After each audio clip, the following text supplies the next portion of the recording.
Thanks very much, Pat. So I'll just wait for this. For those of you that I've not had the opportunity to meet or introduce myself to today, my name's Tom Dillon, and I'm the manager of major projects here at TasPorts. So following the successful planning and scoping phase of the Devonport Key Link project, TasPorts, through the 2018 master planning process, obviously identified a number of projects across the state, and TasPorts are now moving into the next phase of these other projects. So this afternoon, I'll be talking to you about the Burnie Gateway project and also about the Macquarie Wharf redevelopment project. So these are two large infrastructure projects, as Stephen Casey alluded to this morning. They are nominated on the Infrastructure Australia priority list, and I'll touch on that slightly as well. But we've identified these as very key areas within our business to ensure that our customers can grow and develop over the years, and that we can build our infrastructure to support them. So the two projects are very early on. My presentations are extremely small in comparison to Pat's very detailed presentation.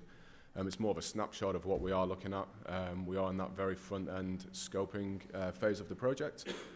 So we're just developing the plans and opportunities which can come about. So first of all, the Port of Burnie. So for those of you that don't know, and for those that will be seeing the recording that are coming from mainland Australia, the Port of Burnie is situated in the northwest of Tasmania. It's strategically located directly on the Bass Strait, so it's a very important port for TasPorts and for our customers. They haven't got the limitations that we see in Devonport and in Bell Bay with the navigation down a river.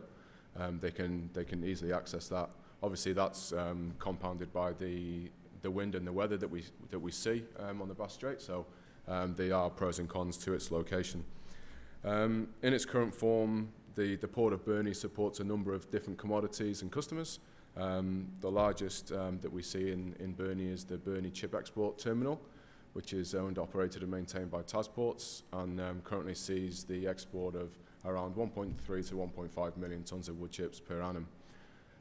Next to that is obviously the home of Toll in Tasmania, so Toll being one of the key three or larger three container exporters in Tasmania. So obviously the Devonport Key Link project is identifying the needs and responsibilities of TT Line and Sea Road, and in Burnie we've got Toll. As well as that, we do have a fuel terminal. We see a lot of log export aligned with the forestry with the wood chips. Tasrail has their concentrate and their ship loader in the Port of Burnie. And we also see quite a large cruise base for Burnie as well. So cruise being prominent in Burnie and in Hobart, and I'll talk to Hobart after this presentation. So the Port of Burnie, so the Burnie Export Gateway, as Stephen alluded to, it's the gateway to the northwest, and it's a key gateway for commodities for a lot of major customers for TasPorts and within Tasmania. So the Burnie Gateway initiative will lay the foundation for exponential growth within Tasmanian minerals and global markets, enabling capacity for larger vessels to berth and ensuring fit-for-purpose terminal infrastructure. Importantly, the project will also enable growth for forestry sector with the increase to the wood chip industry.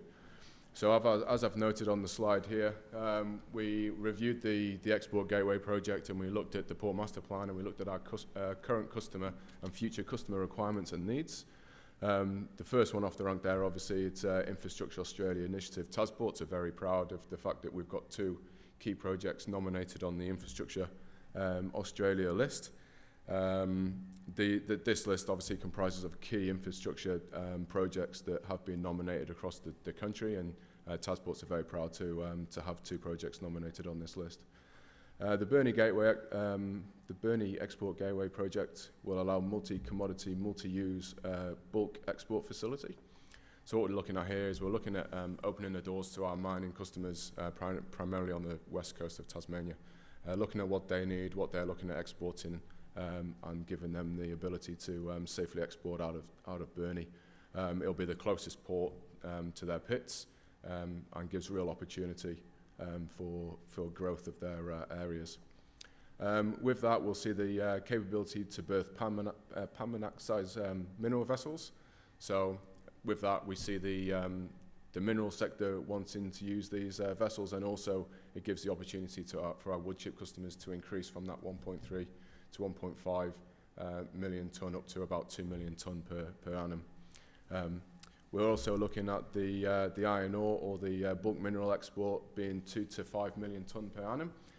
So what we've done as part of our scoping stage for the project is we've gone out as a expression of interest to our mining customers to understand what their requirements are, what their needs are, what their volumes are looking at, and also the time frame, so we can then take that back in board, look at our different project scopes and options, and align with that to ensure a fit for purpose export facility for those. As I mentioned earlier, we're looking at up to 2 million tonnes of wood chip export per year, looking at the current BCET and how we can better utilise that space. That is, as we've seen and as we've spoken about earlier on in these presentations, one of our ageing infrastructures. The BCET is a very important piece of infrastructure for TasPorts and also for our forestry customers to allow them to export through Burnie. And as we're seeing now, it's getting to that age where there's a lot of fatigue. It's a steel structure. It's in obviously a marine environment very close to the water, and it does cop it. So with these steel structures so close to the water, we do see a lot of corrosion issues. Noting that the BCET is a 24/7 operation, and we see trucks coming in with truck tippers to take chips into our stockpiles. Those stockpiles are groomed, reclaimed, and then vessels come in and we export. So the downtime that we have to do maintenance in that facility is very limited. So the strategic approach that we take to maintenance and the maintenance plans around the BCET is very high caliber. So looking at this project and the ability to grow that facility and have it as a facility that can see us for the next 30 odd years is a huge benefit to our customers on the northwest. And then obviously the intermodal transportation. So I've got here the road, rail, and sea. Burnie Burnie's very fortunate in the regard that it has rail access. So at the moment, the rail is primarily used to service toll and to bring the containers for toll in and out of the port of Burnie. And in consultation with TasRail, we'll be looking at the opportunities to use that rail access to look at other commodities coming into the port, and again, how we can better service our customers. There's a lot of truck movements in and out of Burnie, and obviously with this, an extra 2 to 5 million tonnes of bulk minerals and increase in that 1.3 to 1.5 to 2 million of wood chip is a lot of trucks on the road. So looking at rail access will be a integral point to this project. And then obviously sea, we always need to get it out, and that's what TasPorts is all about, bringing more vessels into the state and more product out. So looking at the current utilisation and then looking at the opportunity to construct another berth. So looking at the project scope, as Pat showed in one of his slides, we had that project pipeline and the staged approach. So at TasPorts, within our project delivery methodology, we have a staged approach, a gated approach to our project management. So we'll look at planning, scoping, documentation, implementation, closure, and benefits realisation. So with the Burnie Export Gateway project, we're very much in that early phases. We're looking at the planning and the scoping stage. We've gone along the route of looking at a number of different options, looking at the current utilisation of the port, the utilisation of the individual berths, the commodities that we're bringing in, the commodities which we're looking at exporting out. We've looked at a few different options on how we can develop a state-of-the-art export gateway to service our customers and that increase in bulk load. So this illustration here is one of the preferred options which has been nominated to take forward, but it identifies a lot of the key areas which TasPorts identified within their port master planning process and further development works. So I've listed there on the left-hand side a couple of key areas which we're looking at on the project. So capital dredging, the quantity we're looking at the moment is in the hundreds of thousands of cubic meters. So in order to bring in these larger vessels, we do need to review our approach channel as well as our swing basin, and primarily the berth number 7, sorry. So berth number 7's here, and then this here is berth number 8, which is a new berth that we're looking at constructing to service our customers.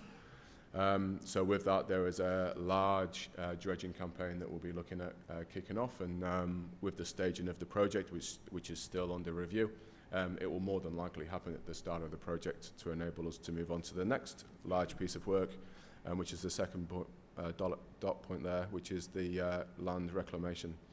So that purple section there is probably 2/3 of it, 3/4 of it is reclaimed land, and that we're looking at reclaim as part of this project. So utilising the dredge material that we'll take from the approach channel, the swing basin and the berth pockets to reclaim. With this has given us a huge opportunity to review the BCET and how we're going to move forward with that asset. By reclaiming, we can then build a brand new wood chip export terminal on a new site.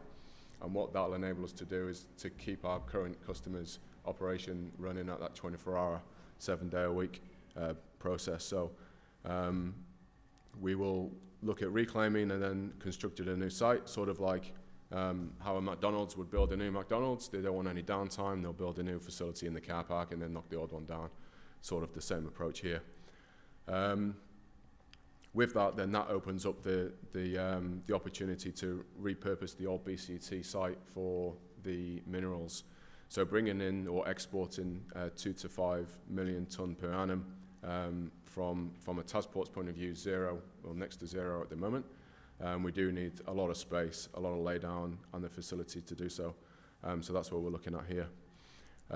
With that, we'll be looking at a new purpose-built deep water berth, which is the berth number 8. And that will enable us to service both bulk minerals and wood chip products simultaneously. We've got the log storage yard there and a log processing facility, which is shown in the green. And then underneath that, we're looking at the truck staging and tippers. So we'll be looking at continuing the import of wood chips via trucks and also the import of bulk materials via trucks as well, and looking at tippers, reclaims, conveyors.